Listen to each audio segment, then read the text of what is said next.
Hello all, welcome to the fourth lecture on linear vector space, and in this lecture we'll discuss a procedure called Gram-Schmidt orthogonalization.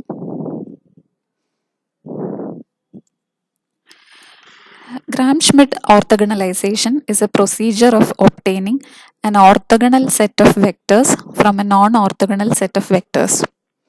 So given a non-orthogonal set, you have to construct an orthogonal set of vectors, and we will see how we do that using Gram-Schmidt orthogonalization.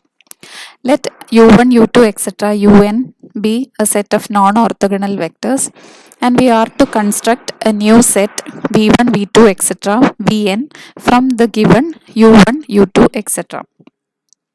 So the first procedure that we do is let the first vector of the orthogonal set be the same as the first vector of the non-orthogonal set.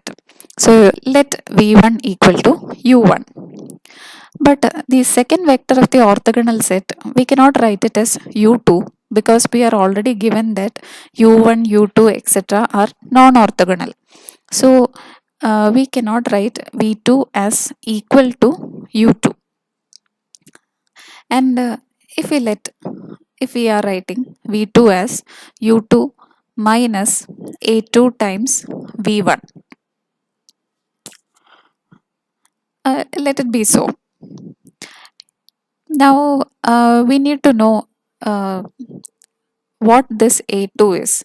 I mean, what linear combination of u2 and v1 gives you a v2 such that v2 is orthogonal to v1.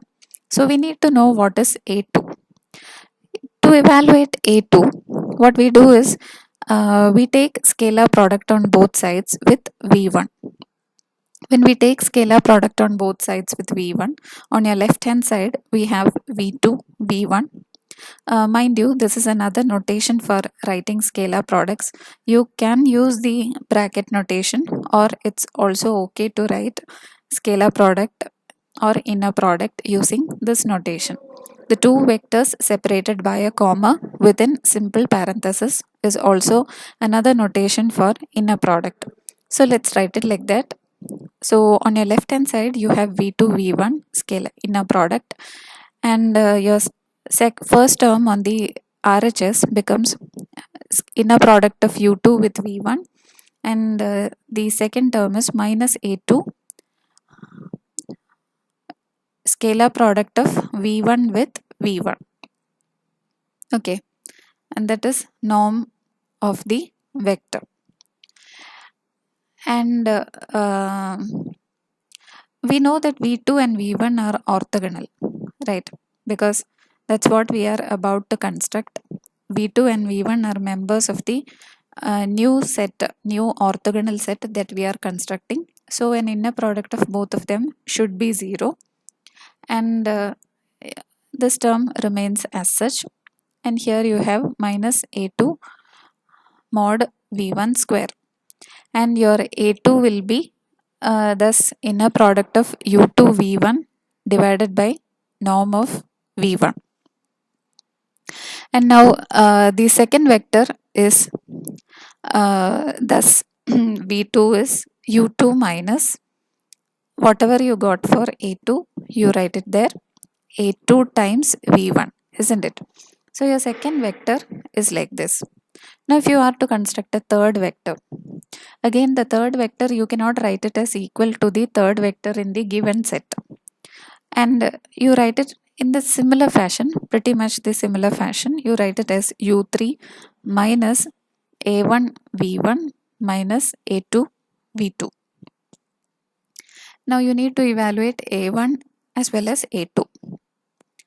So in order to isolate this term a1 out of this equation, what you do, you take scalar product with v1.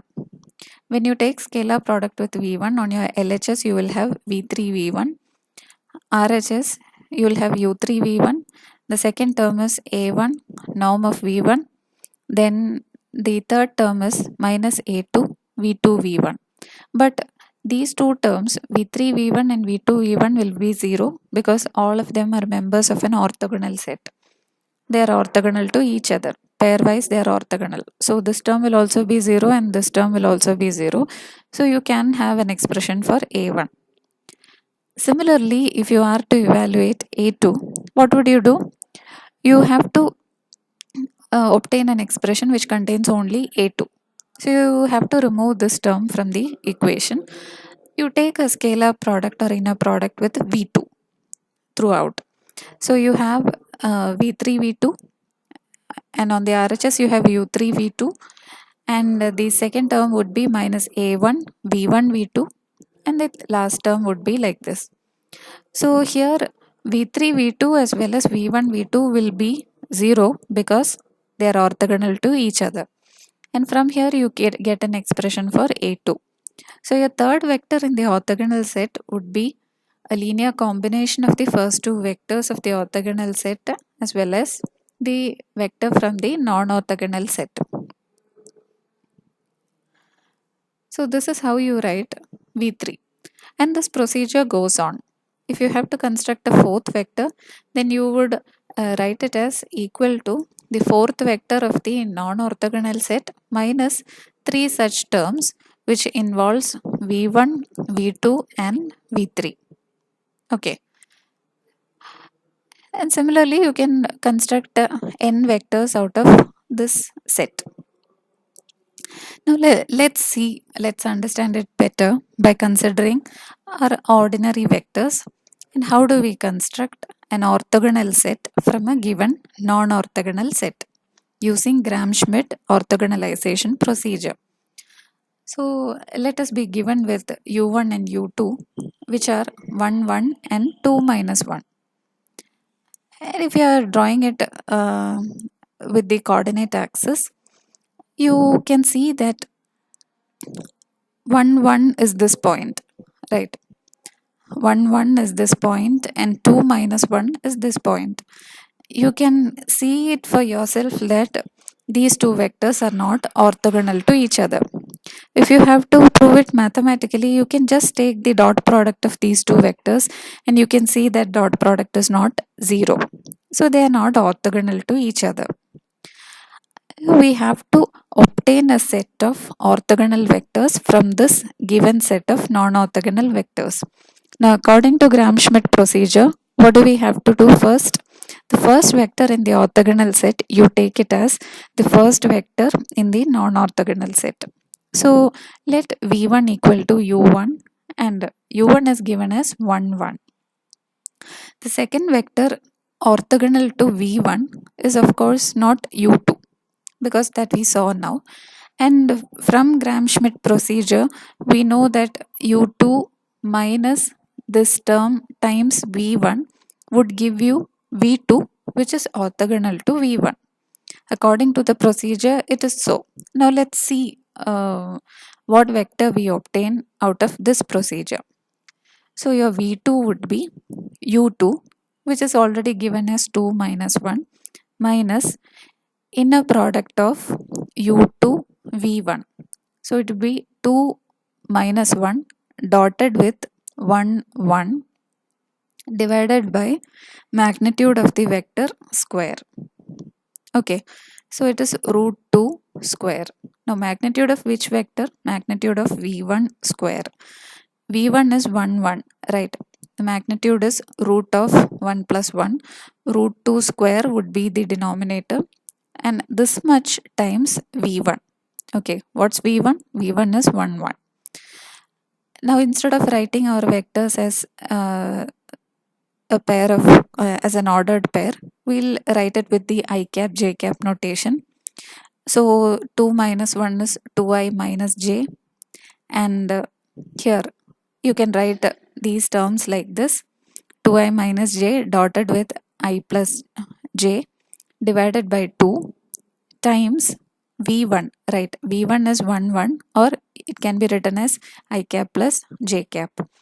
And you will have, when you evaluate this dot product and when you simplify this, you will get your vector as 3 by 2i minus 3 by 2j, or in ordered pair notation this would be 3 by 2 minus 3 by 2. Now let's plot it on the coordinate axis and see. So already we had plotted 1, 1 and 2 minus 1, which are members of the non-orthogonal set. The first member of the orthogonal set is 1, 1 itself. The second member of the orthogonal set, we just now got it as 3 by 2 minus 3 by 2.